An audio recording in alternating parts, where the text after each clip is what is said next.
Bueno, pues sean bienvenidas y bienvenidos al programa de Urnas y Democracia del área de Ciencia Política de la Universidad de Salamanca. Esta tarde estamos abordando las elecciones, los resultados de las elecciones del pasado día 2 de junio en México. Este será el antepenúltimo programa de este año. Nos quedará la semana próxima un programa sobre las elecciones al Parlamento Europeo y la primera semana de julio sobre las elecciones primarias en Uruguay. Bueno, hoy nos centramos por consiguiente en México y para ello contamos con dos colegas excepcionales, Mauricio Merino de la Universidad de Guadalajara y Ernesto Hernández Norzagaray de la Universidad de Sinaloa. Ambos son doctores por la Universidad Complutense de Madrid y expertos en cuestiones de participación electoral, resultados electorales y demás en México. Ya tenéis la palabra. La idea, como sabéis, es que esta grabación no debe durar más de 1 hora y cuarto, 1 hora y 20. Y para empezar podéis disponer cada uno entre 10 y 15 minutos y luego pues entraremos en debate tanto con la gente que está conectada ahora mismo online como con las personas que están aquí presentes en el seminario de Ciencia Política de la Universidad de Salamanca. Lo dicho, tenéis la palabra. Comenzamos entonces. Mauricio, buenos días y tienes la palabra. Muchas gracias, Perdón, querido. perdón. Mi colega Emma Turiño quiere señalar un par de cuestiones preliminares al acto. Adelante, Emma, por favor.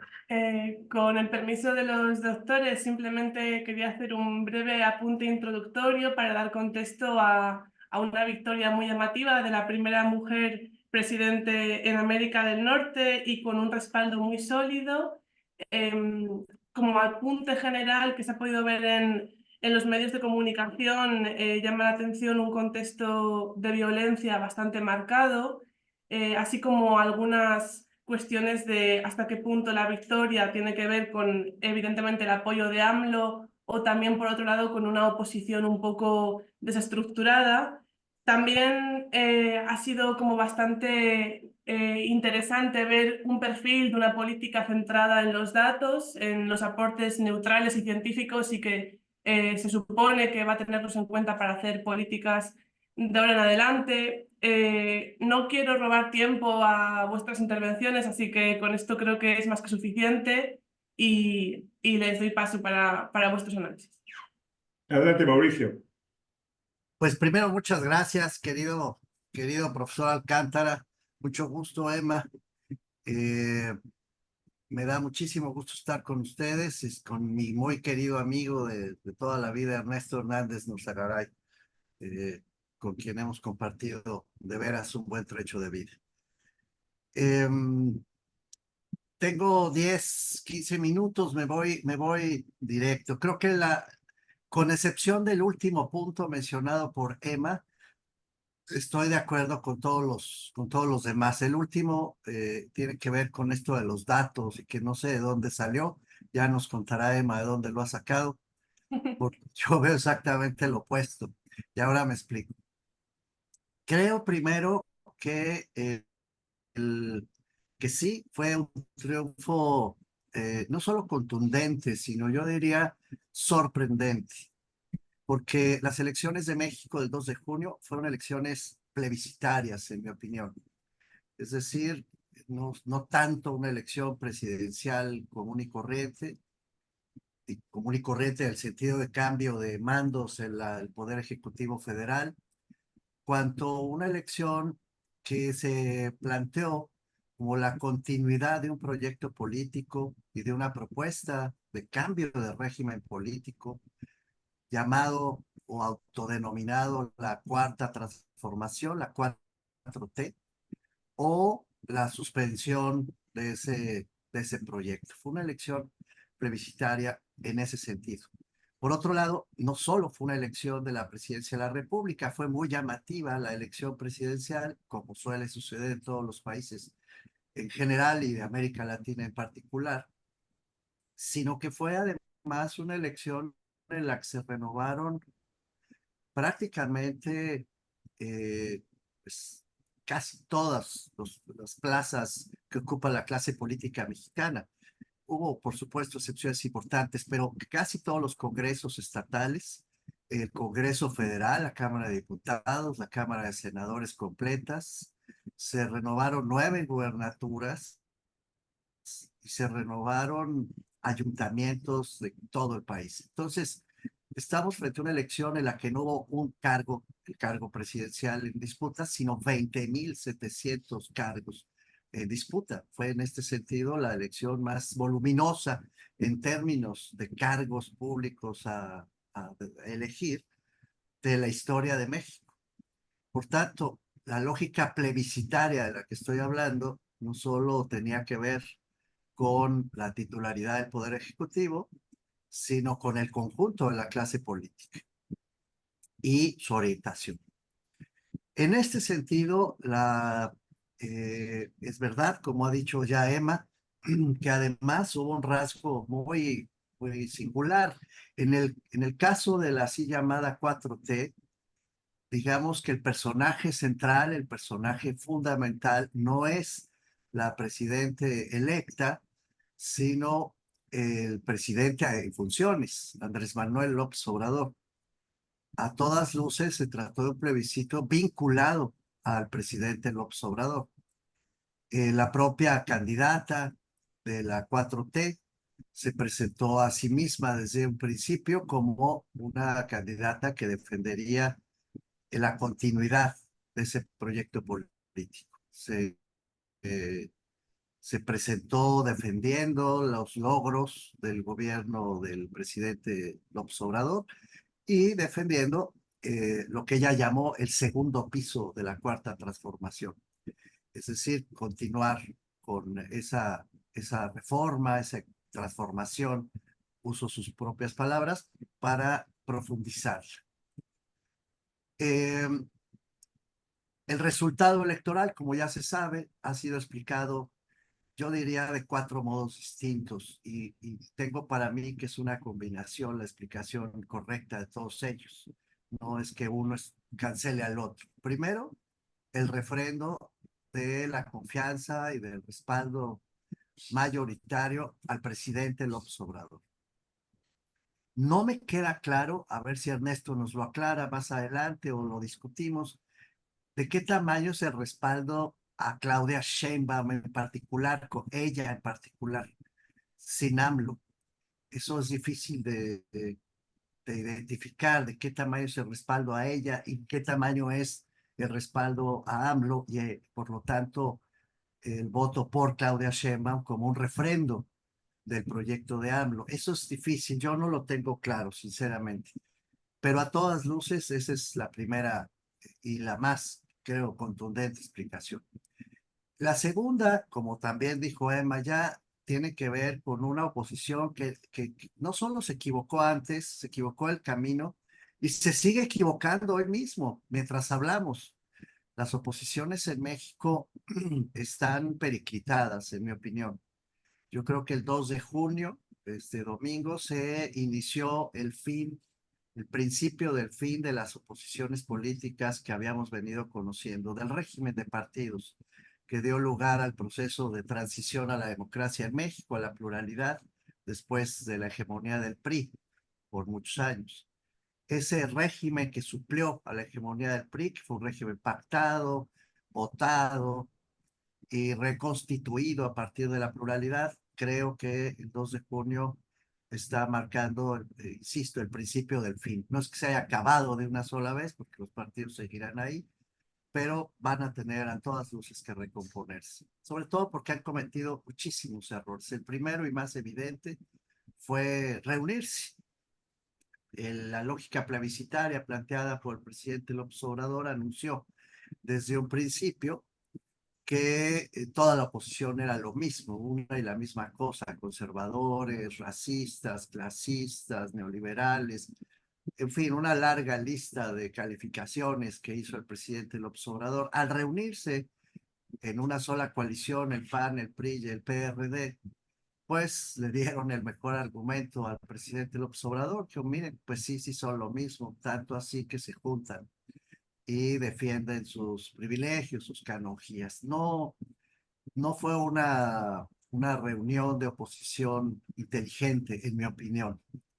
Tampoco lo fue su campaña política. Trataron de defender la idea de una candidatura ciudadana con Xóchitl Gálvez a la cabeza, tras un proceso de selección de la candidatura opositora muy accidentado, que acabó siendo en realidad una designación, como decimos en México, por dedazo, es decir, desde arriba, por las élites políticas, que canceló la participación organizada de sociedad civil, que estaba convocada incluso con urnas para elegir a la candidata o candidato opositor.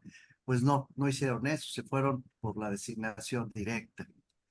Hubo además muchos errores, creo, durante la campaña, porque nunca quedó claro si Xóchitl Gálvez defendía un proyecto distinto o la ampliación del proyecto de López Obrador. Acabó siendo una campaña de ver quién da más con los programas sociales, el reparto directo de dinero a la gente, que le ha dado un enorme poder a López Obrador. Fue refrendado por Xóchitl Gálvez e incluso aumentado la promesa, ¿no?, de dar más dinero a más personas. Se volvió una especie de campaña de quién da más. Bueno, creo que la gente decía, pues si ya López Obrador lo está dando, ¿para qué correr riesgos?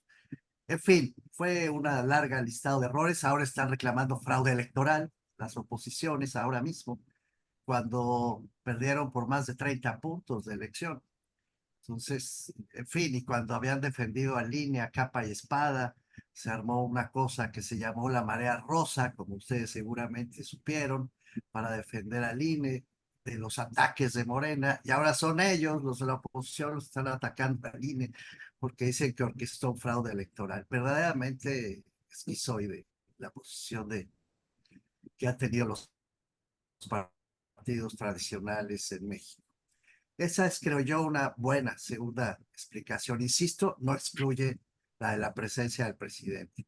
Hay una tercera explicación, en mi opinión, que tiene que ver, pues sí, con la intervención del aparato del Estado en su conjunto para favorecer a la candidata oficialista.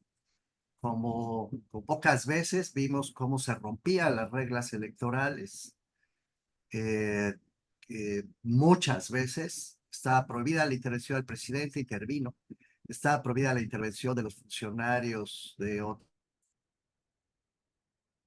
hoteles, intervinieron, estaba prohibido el uso de recursos públicos, se usaron, estaba prohibido el uso de espacios destinados al gobierno para hacer campaña, los usaron.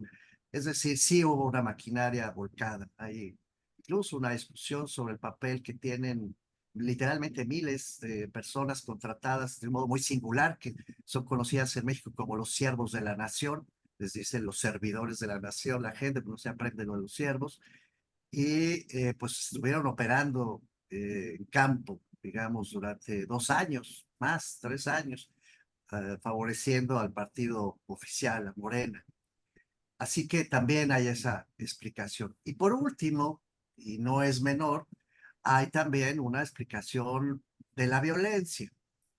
Se ha documentado muchas veces la presencia de asesinatos, de personas que han fallecido, digamos, como consecuencia de la violencia política, pero no es ese el problema es que solamente en Chiapas, que es el dato que se hizo público y que puedo, por lo tanto, convalidar, más de 900 candidaturas se bajaron en el camino, renunciaron por amenazas del narcotráfico o del crimen organizado, porque ya no solo se dedican al tráfico de drogas, se dedican a muchos delitos. Entonces, más de 900. ¿Cuántos más se bajaron de sus candidaturas a lo largo de este proceso? Es un dato que ignoro, pero que debe ser muy, muy grande, muy grande. Si solo en Chiapas hubo más de 900, imagínense ustedes la cantidad de candidaturas que se fueron acomodando a juicio, a gusto, a modo del crimen organizado. Hay, por otro lado, y este es un asunto delicadísimo, pero sí llama la atención que dada la presencia de estos grupos criminales y el resultado electoral favorable a Morena, pues en sana lógica uno puede pensar que sí hay una simpatía de esos grupos criminales, al menos por el partido oficial. No estoy diciendo que haya una complicidad explícita, pero sí por lo menos simpatía a todas luces por la combinación del resultado con la presencia de esos grupos criminales en varias zonas del país. Creo que todo eso combinado, insisto, explica el triunfo de la doctora Sheinbaum. No convalido, ya lo dije, que se haya hecho una campaña con datos y con evidencia y con... No, eso para nada, fue todo lo contrario. Es decir, el gobierno mexicano ha usado, digamos, los datos a su modo, ha hablado de otros datos, ha cambiado el contenido incluso de ciertos conceptos, etcétera, ¿no? Entonces, la propia Claudia Sheinbaum ha negado la militarización del país, cuando es evidente, ha negado que hay pobres en México. Ella habla también de que se ha logrado reducir considerablemente la pobreza, no consideró tampoco la pobreza extrema. Puedo seguir, ha considerado que está resuelto el problema económico, no habló del sistema fiscal, que francamente está muy complicado, no reconoció el problema de las energías sucias, no reconoce el problema del medio ambiente, es decir, se monta en el discurso, digamos, de autoelogio de la 4T, de la minimización de los problemas, y pues de esta manera avanzó. Incluso no reconoció la inseguridad ni la violencia, cosa que ya es mucho decir.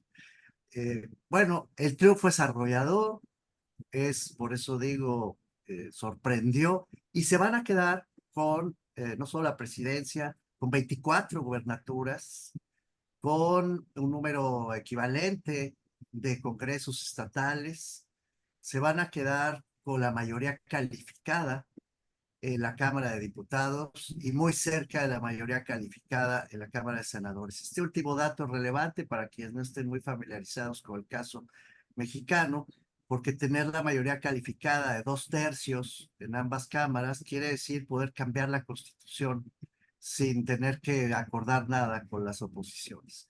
Y lo van a poder hacer si el resultado se confirma, y parece que se confirmará, van a poder cambiar el régimen político, que es además lo que ha venido anunciando el presidente López Obrador. Así que, pues fueron elecciones muy importantes. Sí, vamos a tener a la primera mujer presidente de México en toda su historia. Confiamos en que la doctora Sheinbaum, que es una académica, que tiene una formación de doctorado, que ha estado en la UNAM durante una buena parte de su carrera, pues no sea tan, digamos, agresiva con quienes se le oponen, como lo ha sido el presidente López Obrador. Y hay una esperanza, digamos, un hálito de esperanza de que esa relación de Claudia Sheinbaum con personas que disienten de ella pueda ser un poco más suave y permita tener una transición hacia este nuevo régimen, que no sé, todavía hablaremos de eso seguramente en esta hora, pues menos violenta que la que planteó desde un principio el presidente López Obrador. Eso es lo que yo tendría que decir. Muchísimas gracias, Mauricio, por sus aportes. Responderé brevemente a lo de los datos después en el debate porque no quiero cortar el ciclo de intervenciones. Así que, por favor, adelante. Ernesto, cuando puedas, creo que no tiene el micrófono activado. Y se le acaba de caer la conexión.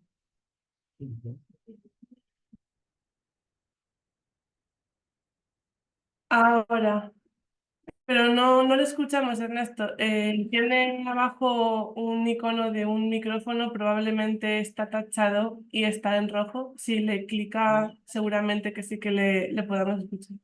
Bueno, he tenido problemas, ha estado cayendo y me manda un Sí, mensaje de que hay una banda baja de acuerdo a la necesidad. Espero que no continúe porque no me va a estar evitando desarrollar mi idea. Bueno, empiezo. Primero que nada, agradezco nuevamente a Manolo, a Emma, la posibilidad aquí y especialmente a Mauricio, con quien efectivamente nos une una relación de muchos años desde la Universidad Complutense de Madrid, donde cursamos el doctorado en ciencia política. Bien. Primero que nada, quiero decir que las elecciones federales que tuvimos el pasado domingo no fueron las esperadas desde el punto de vista de la participación. Se esperaba que llegara al 70% y escasamente se situó en el 59-60%. Hoy están los cómputos distritales. Creo que ya muchos de ellos habrán cerrado el recuento o se han extendido, ya que la autoridad electoral ha anunciado que el 67% de los paquetes electorales se habrán de abrir con el fin de hacer un recuento de los votos para ver si esta burbuja que está en los medios hoy, en el sentido de que pudiera haber alteración de muchas actas o de muchos datos que a través del programa de resultados electorales preliminares se llevaba a la gran computadora que tiene el INE y que desde allí se emitió la información sobre las tendencias que había el domingo pasado. Entonces, este es un dato que no es menor, aunque hay antecedentes de que la selección, el abrir paquetes electorales, pues se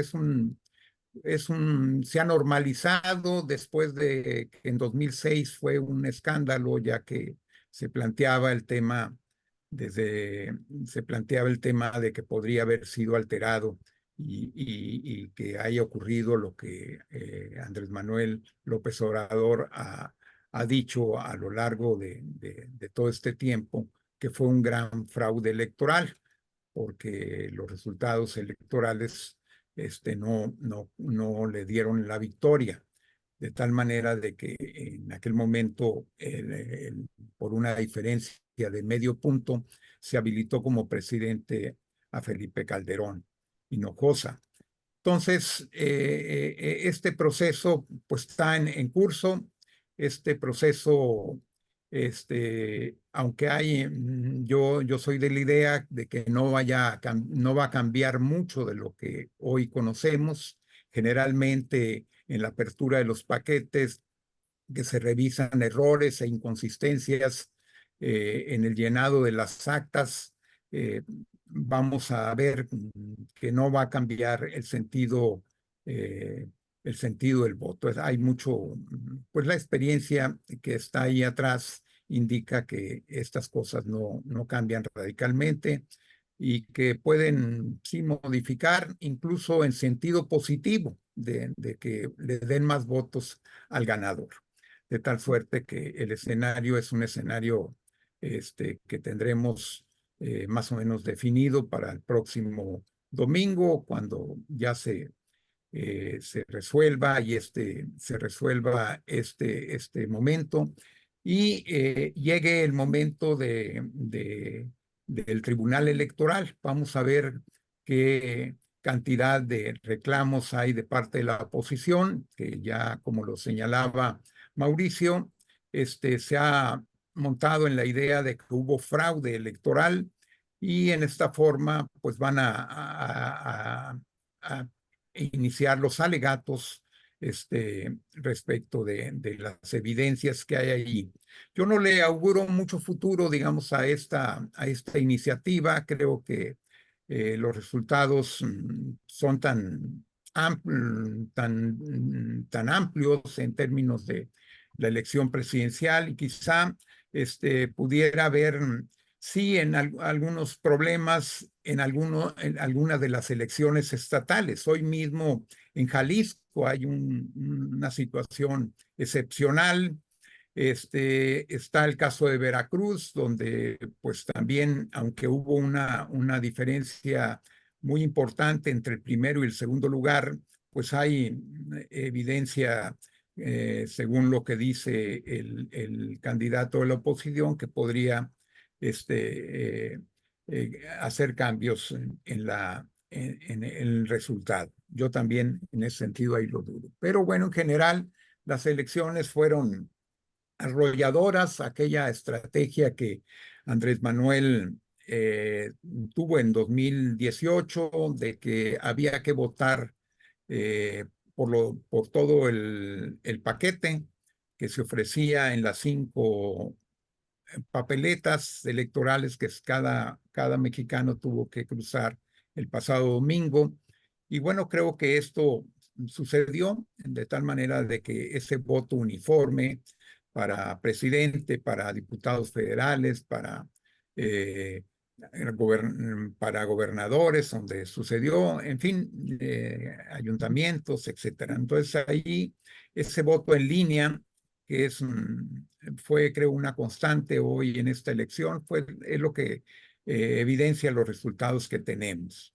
Sin embargo, esto lo tendrá que resolver el Tribunal Electoral y por la composición y por las características que tiene, es muy probable que no vaya a haber incluso ahí ningún cambio radical. Quizá habrá algunas concesiones en algunos asuntos no sustantivos, pero vamos a ver el proceso de revisión jurídica del Tribunal Electoral, pues será determinante en el momento. Entonces, nos iniciamos en una etapa nueva del país, con una mayoría, tanto en lo que se refiere a la presidencia, que llega Claudia Sheinbaum con un gran aval de parte de los electores al haber obtenido alrededor del 60% de la votación emitida. Tiene prácticamente a todo los votos para tener la mayoría calificada, aunque aquí habría que destacar una cuestión. Ya se ha dicho que de que hay para tener, y ahorita lo subrayaba Mauricio, mayoría calificada en la Cámara de Diputados y que también que está, creo, a 3 senadores de tener también en el Senado. Sin embargo, aquí en este tema hay una cuestión que podrían valorar en primera instancia el INE y posteriormente el Tribunal Electoral, ya que hay una sobrerepresentación de los partidos de la coalición. Tengo algunos datos que muestran que esto ocurre. Por ejemplo, de parte de la coalición Juntos Hacemos Historia, Morena tiene una sobrerepresentación del 8%. El Partido Verde tiene una sobrerepresentación del 6% y el PT tiene un 5%, que sumados todos sería un 18% de sobrerepresentación, lo cual prácticamente habla de 92 diputados federales que estarían siendo que no corresponderían con el principio básico de toda democracia, un voto, un ciudadano, mientras la oposición, toda junta, pierde el PAN, por ejemplo, un 3%, el PRI pierde un 4%, el PRD un 2%, incluso el PRD puede perder su registro electoral al no alcanzar el 3% que está determinado en la ley. Mientras el partido MC podría perder, tendría una subrepresentación del 6%.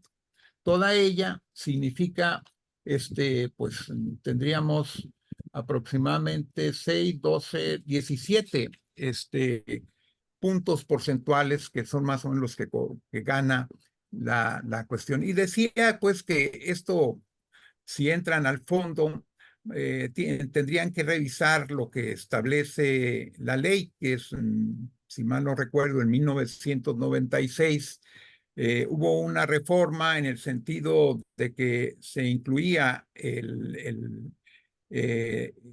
una sobrerepresentación en la ley que que era del 8%, es decir, ningún partido podría tener 8%. Sin embargo, con la constitución de las coaliciones en 2008, se estableció que las coaliciones ya no, tendrían que tener sus propios votos para determinar su peso específico, conservar el registro y eventualmente pues tener una representación en las cámaras legislativas. Sin embargo, no hubo una modificación en lo que se refiere al 8% de sobrerepresentación. Entonces se ha interpretado interesadamente por las coaliciones gobernantes que cada uno de los partidos puede estar sobrerepresentado, de tal manera de que vemos que hay una sobrerepresentación del 18%, lo cual pues es una barbaridad, porque prácticamente la quinta parte de las diputaciones serían para el partido ganador. Entonces esto ya suscitó en el anterior INE una discusión alrededor de esta sobrerepresentación, y lo cual yo le escuchaba ayer o antier a Lorenzo Córdoba, expresidente del INE, de que pues había que acudir al espíritu de la ley, en el sentido de que la sobrerepresentación, si valía para un partido, tendría que valer para la coalición en su conjunto. Y esto quizá es un tema que seguramente en las sesiones próximas del Consejo General del INE van a abordar, con el fin de ver si este principio que vale para los partidos políticos va a valer también para las coaliciones. Y si es así, pues cambia completamente el panorama, perderían automáticamente la coalición buena parte de esos 92 diputados extras que le llegan, y que se redistribuirían, digamos, más equitativamente, no necesariamente igual, entre el conjunto de los partidos políticos que hoy están perdiendo, pero también los que están ganando. Y también podría ser, si ocurre en el Consejo General del INE, esta discusión, pues, y se resuelve en el sentido de que hay que respetar el espíritu de la Constitución, pues también lo tendrá que evaluar el Tribunal Electoral del Poder Judicial de la Federación. Entonces, este es un asunto mayor, porque tiene que ver con la composición del Congreso y con la posibilidad de que la nueva presidenta pueda tener en sus manos la posibilidad de lograr, de echar a andar esto que se conoce como el Plan C, y que tiene que ver precisamente con el desmontar buena parte de las instituciones de la democracia mexicana, y que han servido hasta ahora como un contrapeso, y que deben seguir siéndolo así, de tal suerte de que podamos tener una democracia como ha sido la constante, en constantes reformas, en constante enriquecimiento institucional, de tal manera de que un triunfo no pueda ser determinante para modificar todas estas instituciones. Mil gracias, Ernesto. Yo creo que este punto es un punto técnico, pero que es crucial, ¿no? O sea, yo personalmente, en lo que he estado siguiendo estos días, no había leído nada al respecto, o sea que te agradezco muchísimo que hayas puesto este punto. Yo, es más, si te parece, tengo dos cuestiones y luego tú tienes una que plantearos. Una es de tipo, digamos, histórico de corto plazo, la otra es de tipo más, si se quiere, más académico, ¿no? La de corte histórico es si estamos de regreso a un modelo hegemónico, ¿no? Es decir, al modelo hegemónico de medio siglo, ¿no? Medio siglo largo del pasado siglo XX, en el que el papel del Estado a través de los subsidios, de las transferencias directas, el centralismo y, ¿por qué no?, también una suerte de un nacionalismo nuevo, ¿no? Va a invadir la política mexicana, logrando tener grandes mayorías activas, porque también es muy importante subrayar lo que habéis dicho de que la participación ha sido una participación que no ha llegado o apenas ha llegado al 60%, y eso me parece que es un dato que tenemos que tener en cuenta, ¿no? Es decir, que si después de estos 20 años de las transformaciones que se habían estado realizando en el sistema político mexicano, volvemos a la historia. Esa sería la primera. Y la segunda tiene que ver, una vez más, con los efectos del presidencialismo. Si el presidencialismo tiene algo, y esto volvemos una y otra vez a Juan Liz, tiene dos características, ¿no? La primera es la personalización. Es decir, evidentemente votamos por un individuo. Y al votar por un individuo que encima además el que gana se lo lleva todo, pues significa que los individuos perdedores desaparecen.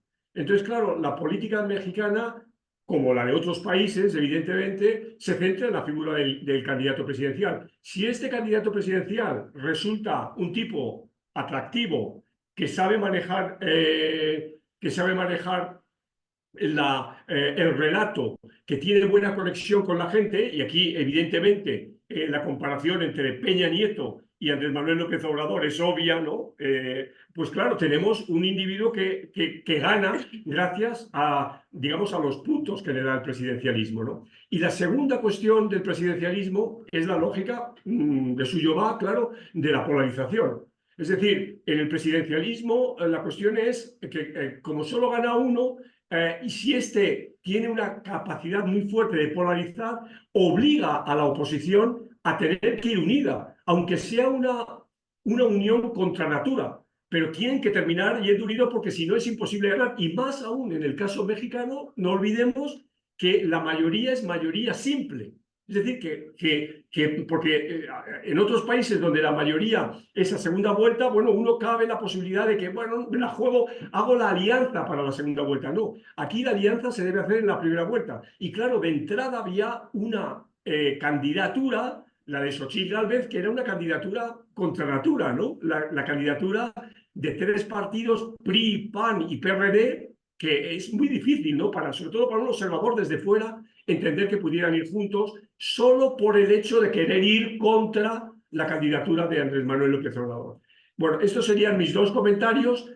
Emma tiene un comentario y también en la sala por lo menos va a haber un par de comentarios más. Entonces vamos a tomar estos comentarios y tenéis la palabra inmediatamente. Emma. Nada, yo 10 segundos. Únicamente me acordaba de leer algún periódico y darme cuenta de que se referían a la candidata como una persona que aparentemente se iba a guiar por los objetivos y que iba a tener un enfoque mucho más realista, que se dejaba asesorar de otra manera, pero todo era aparentemente, y lo quería dejar en la mesa porque sabía que podía llegar a problematizar, más que porque realmente sea o no sea como tal.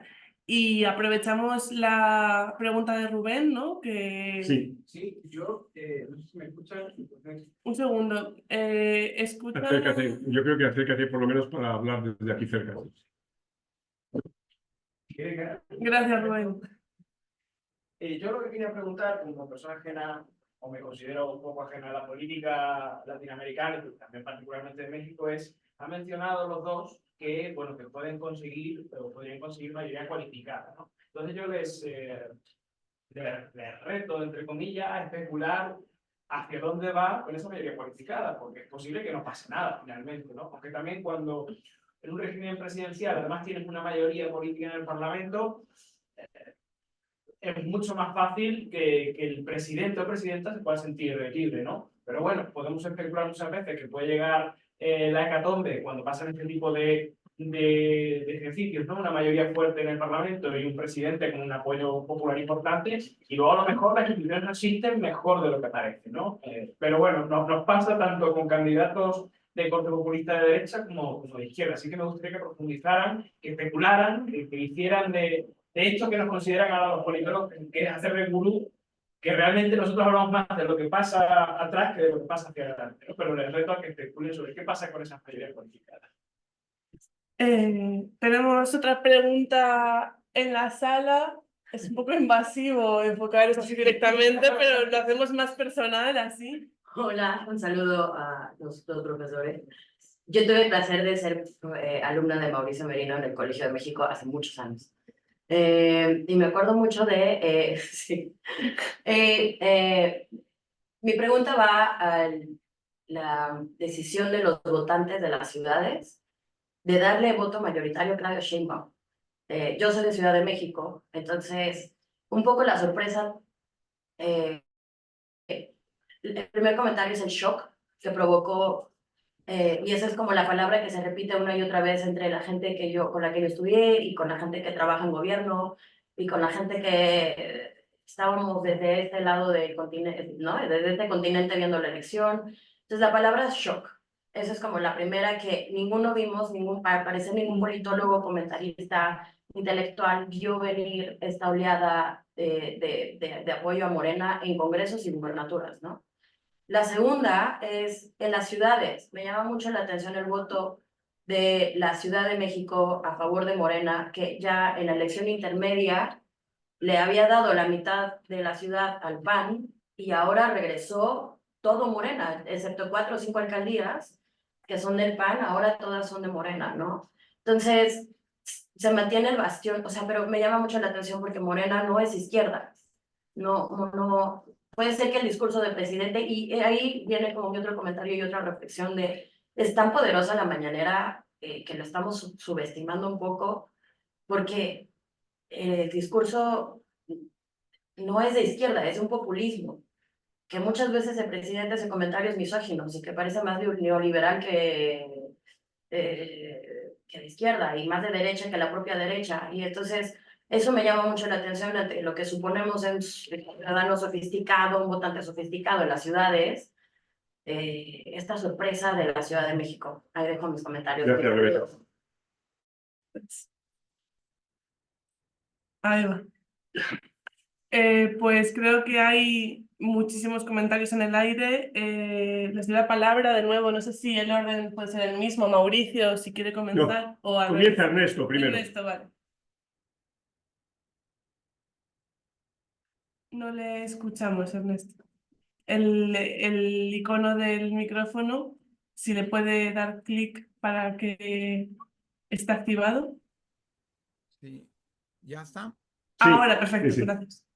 Sí, primero me excuso porque ha habido interrupciones, entonces no escuché todas las intervenciones, por ejemplo, la de Emma no entendí, no escuché nada de la chica que acaba de hablar, tampoco más que una parte. Entonces, con esta salvedad, pues haré un apunte sobre las preocupaciones que alcancé a escuchar. En primer lugar, el tema de si estamos ante una situación de un restablecimiento, un partido hegemónico, yo creo que sí, los datos son contundentes. Este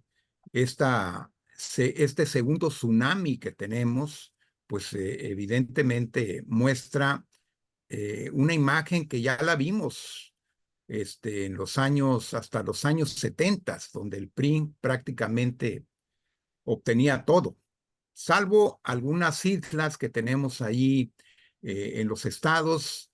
El resto, digamos, puede estarse hablando de que lo controla completamente Morena y sus aliados. Entonces, ¿qué características tiene? Pues creo que tiene a diferencia de lo que ocurría en los años 70, creo que hay un liderazgo que es transeccional. Yo creo que la larga campaña electoral que sostuvo López Obrador desde 2006 no terminó hasta 2018 y continuó posteriormente ya pensando en el 2024. Entonces, eso no lo tuvo el PRI. El PRI, recordemos que llegaba un presidente, terminaba su sexenio y se iba a su casa, no tenía la posibilidad de seguir en la actividad política, de tal suerte de que esta característica no es distintiva.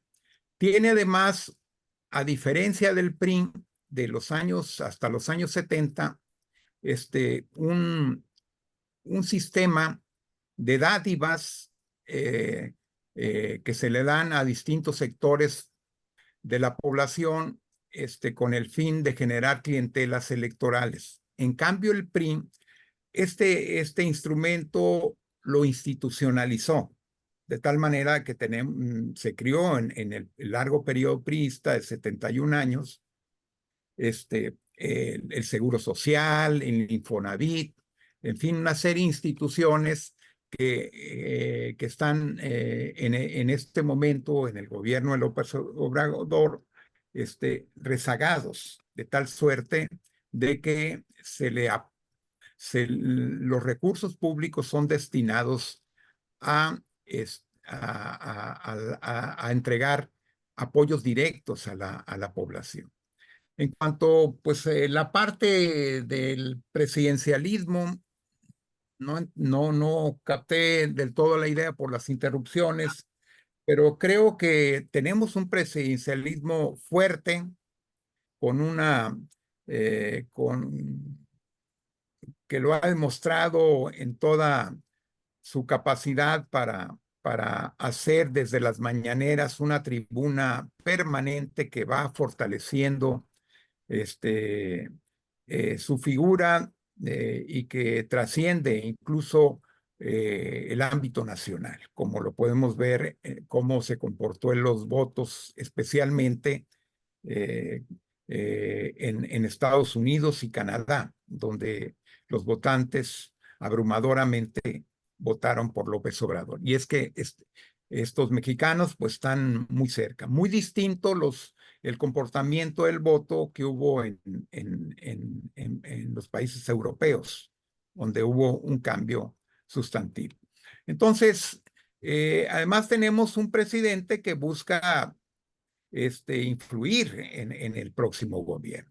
Se ha dicho, hace un momento estaba leyendo un artículo de Jorge Patterson, donde dice él que no hay que preocuparse porque él no va a tener la posibilidad de influir en el gobierno. Pero yo me pregunto, ¿cómo no va a influir en el próximo gobierno si es quien palomeó a la mayoría de los candidatos a diputados y senadores, de tal manera de que ahí está el control por si la nueva presidenta busca la independencia, inmediatamente pondrá en operación este segmento que le debe la curul, le debe el escaño, de tal manera de que hay dispositivos allí que están establecidos. Lo vimos, por ejemplo, en la designación que hubo como candidato a jefe de gobierno de la Ciudad de México.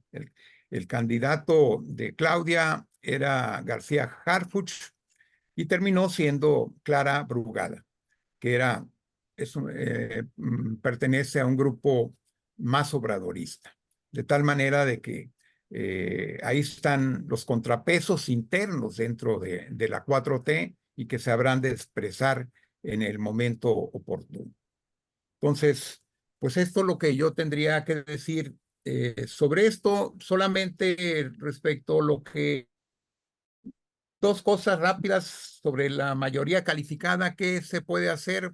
Bueno, esto va a depender, ya hay quienes dicen que la mayoría calificada ciertamente da margen para hacer cualquier cosa a nivel constitucional, da cualquier capacidad para modificar lo que a juicio del gobernante haya que hacer. Sin embargo, también hay que señalar que hoy como nunca también hay contrapesos que van de México a lo global. Creo que hay una serie de determinantes que de alguna manera van a hacerse visibles. De hecho, el lunes lo vimos ya un mensaje cuando la bolsa se cayó más de 6 puntos porcentuales. Se deslizó el dólar 50 centavos, todo en un solo día.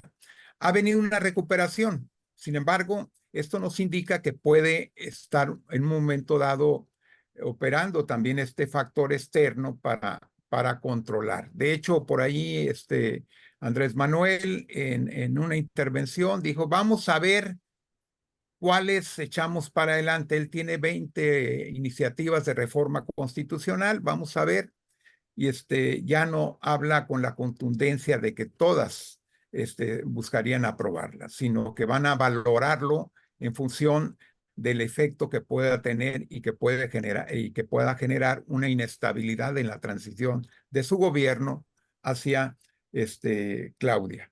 Y el otro, el shock de la Ciudad de México, ciertamente yo creo que el país, un segmento del país vivió el shock y esto ha generado pues toda una corriente de opinión que ya la mencionaba Mauricio y que está asociada a la idea de que hubo una alteración de la voluntad popular. Sin embargo, creo que el hecho de que el INE haya aceptado abrir el 67% de los paquetes electorales, pues es un indicio de que, pues, de que hay, primero que nada, voluntad de aclarar, que no queden dudas, más allá de las que es imposible no ver. Por ejemplo, la intervención del presidente a lo largo de toda la campaña, creo que mancha de alguna manera la figura presidencial.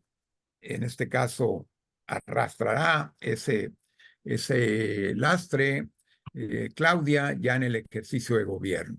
Entonces, respecto de la Ciudad de México, como el PAN perdió, digamos, 3 o 4 alcaldías que tenía, pues lo que me decía un conocedor de la Ciudad de México es de que ahora sí votaron algunas delegaciones, o algunas alcaldías, mejor dicho, por que no lo habían hecho. Por ejemplo, recuerdo que se decía que en Cuautla no, otra delegación. Este es un municipio, disculpen, del estado de Guerrero. Entonces, se decía que había votado algunas alcaldías el 30% y en esta ocasión habían votado arriba del 60%. O sea, con de alcaldías que tienen altos índices de pobreza, pues se activaron y esto generó los resultados que tenemos. Pues esto es lo que yo podría agregar así muy puntualmente. Mil gracias, Ernesto. Mauricio. Pues se han dicho tantas cosas que tengo que ser telegráfico, ¿no? Primero, entendido, además, así es, hay una expectativa de que la doctora Sheinbaum sea más racional por su trayectoria propia, académica, en el sentido de procesar mejor la información que la trayectoria politizada completamente del presidente López Obrador. Entonces, entendido. Creo, sin embargo, que las circunstancias políticas del país no le van a ayudar mucho en ese sentido a la doctora Sheinbaum, la verdad, por el peso de la herencia que está teniendo, que ya mencionó Ernesto Hernández también. Estamos de vuelta, no creo que estemos de vuelta, Manolo, a un régimen como el del PRI. Lo que sí veo es que hay un cambio de régimen por venir. Y no, al compañero este que está en la sala, no se trata de hacerla de gurú, sino de tomarse en serio la ciencia política. ¿Qué dice la candidata?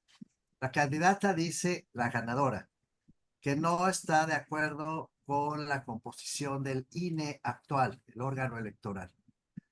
Dice que va a desaparecer el órgano autónomo de transparencia. Estoy repitiendo la campaña de Claudia Sheinbaum. Dice que el Poder Judicial actual tendría que desaparecer para crearse uno nuevo, donde ministros, ministras, jueces, etcétera, sean electos por voto popular y defendidos por los partidos, ¿no?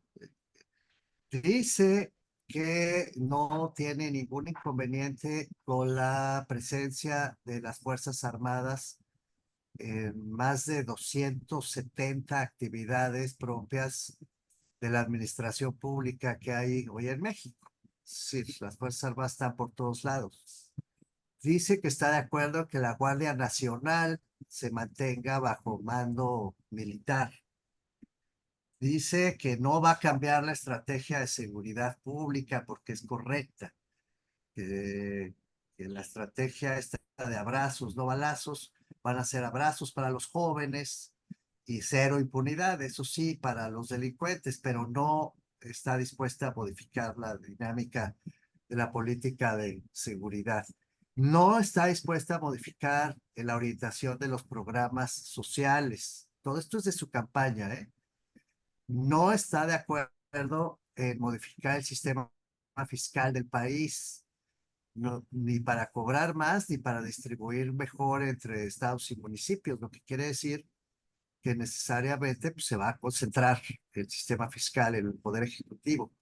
Está a favor de lo que el presidente ha llamado el Plan C, como ya dijo Ernesto Hernández, es decir, sí convalida la mudanza de todas estas instituciones y la desaparición de los órganos autónomos por razones de autoridad, como los que controlan la energía o los que controlan la competencia económica o el Sistema Nacional Anticorrupción, que la candidata presentó ya una propuesta para combatir la corrupción, quitando todo el sistema anticorrupción para poner en su lugar una nueva agencia federal anticorrupción que va a estar concentrada, dice, en el Ejecutivo Federal. Otra vez, me estoy extendiendo, puedo seguir. Pero entonces no es que uno adivine que puede venir un cambio de régimen político, es que lo está anunciando la candidata ganadora. Y lo ha dicho también el presidente de la República. Tanto así que el presidente ha considerado, y lo volvió a decir después de la elección, la posibilidad de que algunas de las reformas, este es un matiz que no debe pasar inadvertido, sean presentadas ya en septiembre, cuando todavía el presidente López Obrador va a estar gobernando el país hasta octubre, hay un mes. Lo que está decidiendo es cuál de ellas va a presentar él, no que no se presenten todas, sino cuáles presenta él para dejarle algunas después a Claudia Sheinbaum. Entonces, no, es evidente, Manolo, que sí va a haber un cambio de régimen político, pero como ya explicó Ernesto, no va a ser fácil volver a los años 70 porque ahí era una maquinaria, un aparato político, más que estos liderazgos carismáticos. El carismático del López Obrador y la herencia que le deja a la doctora Sheinbaum. Sí creo que la polarización es parte de este nuevo régimen que veremos surgir, que hemos visto ya desde el 2 de junio, que es una de sus piezas maestras. Ellos no pueden soltar la polarización, porque si la sueltan, entonces se pierde el argumento central de la construcción de este nuevo régimen. Coincido en que no es un gobierno de izquierda, no ha sido de izquierda, no es una propuesta de izquierda bajo ninguna circunstancia prácticamente, salvo la mención del pueblo y de la pobreza, pero no tiene nada de izquierda. En eso es verdad, pero sí la polarización. No, este último punto creo que es importantísimo, ¿no? Que hay Es muy que, sobre importante. todo, recalcarlo para una audiencia no mexicana, ¿no? Que cuando se escribe, cuando se lee por ahí gente que escribe, no, es que es la consolidación de la izquierda en América Latina y demás. Hay que tener siempre esta observación. Quería haceros una pregunta muy rápida a ambos y una pregunta especial para ti, para Mauricio. La pregunta, digamos, general para ambos es, uno, Estados Unidos, ¿qué planteáis que pueda variar?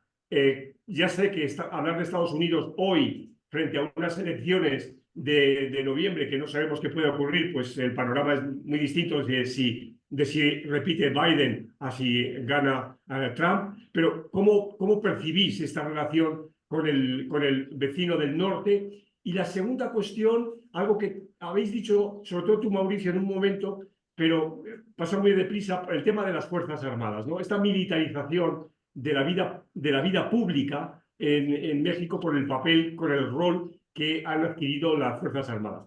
Y la pregunta personal para ti, Mauricio, es el libro que escribiste el año pasado, el ensayo que escribiste con muchísimo éxito el año pasado, hoy, ¿qué cambiarías de lo que escribiste entonces? Contesto rápido para nada, no le cambio nada. Lo que quiero es que se conozca el libro. Se llama Gato por Liebre, pues es exactamente eso lo que ha pasado y va a seguir pasando. Entonces no le cambio ni una coma. No, quizá el epílogo, porque el epílogo decía, ojalá el plan C no prospere. Ahí tengo que defender mi labor de politólogo, porque se ha dicho muchas veces, nadie previó, nadie dijo, no, con todo respeto, cuando se hace, creo que bien el trabajo, sí se prevé, no Sí, anticipa, pero sí se prevé. Y ahí está mi libro como prueba de que sí se prevé. También el Congreso. Yo decía, la batalla principal no está por la presidencia, está el Congreso, lo dije cualquier cantidad de veces. Y bueno, pues ya sabemos que efectivamente ahí está la batalla principal de la mayoría calificada. Por cierto, una nota técnica, no me enredo con eso, pero una nota técnica. Sí, también he leído a Lorenzo Córdoba, esto que dice Ernesto es importante, la mayoría calificada y la sobrerepresentación. Mucho me temo que las reglas del juego que hoy están en la Constitución, en su artículo 54, en la ley de instituciones electorales y en el reglamento que emitió, por cierto, el propio Lorenzo Córdoba, bueno, cuando presidía Lorenzo Córdoba el Consejo General del INE, sí nos dan esta composición de la Cámara. En ningún lado dice que la sobrerepresentación es para la coalición. La sobrerepresentación es por partido. Y eso se hizo así. Ay, muchas gracias, muchas gracias. Gracias. Esto se hizo así, lo de la sobrerepresentación, justamente para evitar que el partido grande de una coalición acabara repartiéndole curules a los partidos chicos, aunque estos no tuvieran votos en las urnas, como sucedía antes. Entonces se individualizó. Al individualizar partido por partido, ninguno de ellos puede tener más o menos de 8% en relación con las curules o con los escaños elegidos por partido, no por coalición. Entonces, nos puede doler, nos puede no gustar, estamos en desacuerdo. Tiene razón Ernesto, hay una sobrerepresentación muy grande de la coalición cuando se suma Morena, PT y Verde, pero ninguno de ellos tres estaría sobrerepresentado con más de 8%. Esto es lo que quiero aclarar. O sea, no es verdad que estén alterando cifras o que estén haciendo trampas para tener sobrerepresentación. No nos gusta el resultado de la coalición, pero es que Morena no va a tener mayoría calificada por sí misma, la tiene negociando con PT y con Verde, y asumimos que están todos de acuerdo, ¿no? Bueno, valía la pena hacer esta aclaración de porque también acuerdo. Yo creo que es muy importante, sí. es importante, también se ha dicho que el INE puede alterar los resultados. No, lo que está discutiendo la oposición es el PREP. El PREP es el programa de resultados electorales preliminares, que por definición se hacen pues para que se sepa en la noche más o menos cómo quedaría la elección, pero no tiene ninguna validez jurídica. La única validez jurídica de la elección es cuando se vuelven a contar los votos en los consejos, que es lo que está sucediendo ahora mismo. Entonces, tampoco es cierto lo que dice la oposición. Se alteró el voto porque el PREP no coincide en algunas actas de 170,000 casillas, imagínense, y encuentran 4 o 5 casillas, yo que sé, 100, da igual, no se altera el resultado y además no es legal, no tiene peso legal, el PREP es preliminar. Entonces están haciendo una tormenta en un vaso de agua y para no variar, qué paradoja, ¿no? Salieron a defender al INE. Primero, el INE no se toca y ahora dicen que el INE hizo fraude, tan igual que López Obrador, lo mismo de lo que se duelen, ¿no?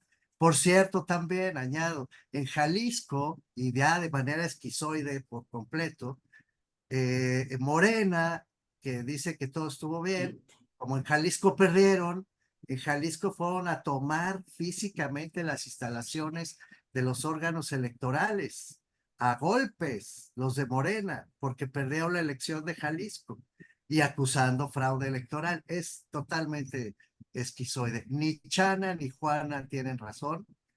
Los votos no se alteran en las urnas, no es así. El INE hizo bien su trabajo, lento, si quieren, tropezón, no le fue tan bien como en otras elecciones en términos de eficacia, pero no hay fraude en las urnas. Lo que sucedió, sucedió antes. Y tampoco hay una alteración en la composición de la Cámara. Bueno, una nota más, y ya con esto termino de contestar, querido Manolo. Yo creo que no le hemos hecho caso a las encuestas de cultura política que una tras otra vez rescatando la ciencia política digna, han venido diciendo que México, como el resto de América Latina, pero más en México, mucho más en México que en otros países de la región, encuesta tras encuesta nos han venido diciendo que prefieren un gobierno autoritario que resuelva los problemas, ustedes se acuerdan de eso, que un gobierno democrático, plural. Se cayó la preferencia por la democracia desde hace rato, ¿eh? Las encuestas de cultura política, insisto, vienen diciendo eso. A la gente se le pregunta, ¿qué prefieres, democracia o un gobierno eficiente que te resuelva la vida? Y contestan, gobierno eficiente que resuelva la vida. Incluso en las últimas mediciones, no solo nacionales, internacionales, todas coinciden, que donde se pregunta, ¿usted estaría de acuerdo con un gobierno militar que le resuelva los problemas? La gente contesta mayoritariamente, sí, prefiero eso. ¿Qué ofreció, qué está ofreciendo Andrés Manuel López Obrador? Eso, un gobierno que te resuelve los problemas y que te quita encima además a los políticos a los que se acusa de corruptos, como Alito Moreno, como Marco Cortés. Eso no se leyó bien. Creo que Andrés Manuel está ofreciendo un gobierno autoritario, centralista, en fin, es un poco penoso decir esto, pero es la verdad. Una cosa es que haya una mujer en la presidencia y otra cosa es un gobierno feminista o que la figura masculina de López Obrador se quede fuera. Hay una diferencia que tenemos que discutir con calma. Pero todo eso lo convalidó el pueblo mexicano. Todo por eso votó México. Suena horroroso, ya sé, pero por eso votó México, eso obtuvo y eso va a tener. Es decir, otra vez, no le hago al gurú compañero de la sala, pero es que eso fue lo que se votó. La gente supo perfectamente qué estaba votando, votaron por eso, y como diría el refrán, tú lo quisiste, fraile Mostén, tú lo quisiste, tú te lo ten. Gracias, Mauricio. Ernesto, tienes la palabra para los últimos minutos. Creo que a Ernesto se le ha caído la conexión. Ernesto, no sé si nos escuchas o si tienes una conexión muy débil para poder encender la cámara. Fatal la conexión. Sí, ya se te escucha, Ernesto. Bueno, entonces, ya, ¿se escucha? Sí, sí, perfectamente. Perfecto, porque está la imagen moviéndose. Bueno, yo me voy a referir rápidamente al tema de esto, qué puede pasar con el factor externo, particularmente como lo señala Manolo, el tema de Estados Unidos. Creo que hay que dividir los momentos. En primer lugar, tenemos que todavía le quedan al menos unos 5 meses al gobierno de Joe Biden. Y bueno, lo que percibo es que hay una situación media curiosa en la relación. Primero, esta semana, cuando vino la caída de la bolsa, hubo una declaración de Joe Biden de respaldo, digamos, al presidente López Obrador. Salió a felicitar a Claudia, pero al mismo tiempo decir que no había que alarmarse por los resultados electorales de este país. Igualmente, por otro lado, Ken Salazar, que es el embajador de México, de Estados Unidos en México, sale y más o menos en los mismos términos y llamando a la concordia, bajando, dirigiéndose pues a una audiencia seguramente externa con el fin de que no continúe la alarma. Pero bueno, son 5 meses los que les quedan en el gobierno. Luego vendrá la elección de noviembre y allí, bueno, si gana Biden, pues probablemente va a continuar esta relación que ha tenido. Pero antes, se me pasaba el segundo elemento que me parece muy importante. La decisión que recientemente tomó Biden respecto de los migrantes ilegales. Ahí tenemos que pues ha elevado el costo para aquellos reincidentes, de tal manera de que a quien cruce la frontera, sea detenido, sea regresado, no pueden 5 años volver a solicitar el asilo, el resguardo de los Estados Unidos. De tal manera de que esto significa que vuelvan a la frontera, aprovechando la relación esta que tiene el llamado, la política del tercer país. Entonces, eso significaría traer a México, pues, una gran cantidad. Ahora, en el caso de la elección, por un lado, Biden mantendría, al parecer, esta política que le está generando problemas, inclusive problemas de tipo electoral, en el sentido de que la zona sur de los Estados Unidos, pues ya ha abrazado prácticamente, quizá con excepción de California, el discurso de Donald Trump. Pero igual, Donald Trump también tiene una alta expectativa de voto, puede ganar, y ahí pues se endurecería la situación que ya de por sí es complicada, con Biden, con esta nueva decisión, y que escalaría, sin duda alguna, como lo hizo en su momento Trump con López Obrador. Recordemos que López Obrador, tuvo que aceptar que al menos unos 100,000 miembros de la Guardia Nacional cuidaran las fronteras tanto del sur como del norte de México, de tal suerte de que tenemos un problema de subordinación. Entonces, como ya conoce, ahora sí, dónde puede apretar un Trump ya empoderado nuevamente, pues va a afectar, va a poner a prueba, digamos, también este discurso de la soberanía que tiene pues todo el gobierno de la 4T. Mil gracias. Muchas gracias, Mauricio. Gracias, Ernesto, por acompañarnos en esta sesión tan especial e intensa, si me permitís. Gracias a los asistentes online también y a la gente que ha venido presencial. Antes de cerrar, os invito a todos y a todas a al próximo Urnas y Democracia, el lunes que viene, sobre las elecciones europeas, a las 7 de la tarde. Y poco más. Muchas gracias de nuevo por su asistencia. Una cosa más que hay que Sí, subrayar. Estamos aquí reunidos, como se dice en las actas oficiales, por la Universidad Complutense que nos unió, por supuesto, Salamanca, pero también por 2 grandes profesores, ya lo decía Manolo, Ludolfo Paramio y Manuel Alcántara. Gracias, No, Mauricio. muchas gracias, de veras, Manolo, muchas gracias. Ludolfo, si has seguido este encuentro. Gracias. Estamos en contacto. Chao. Gracias.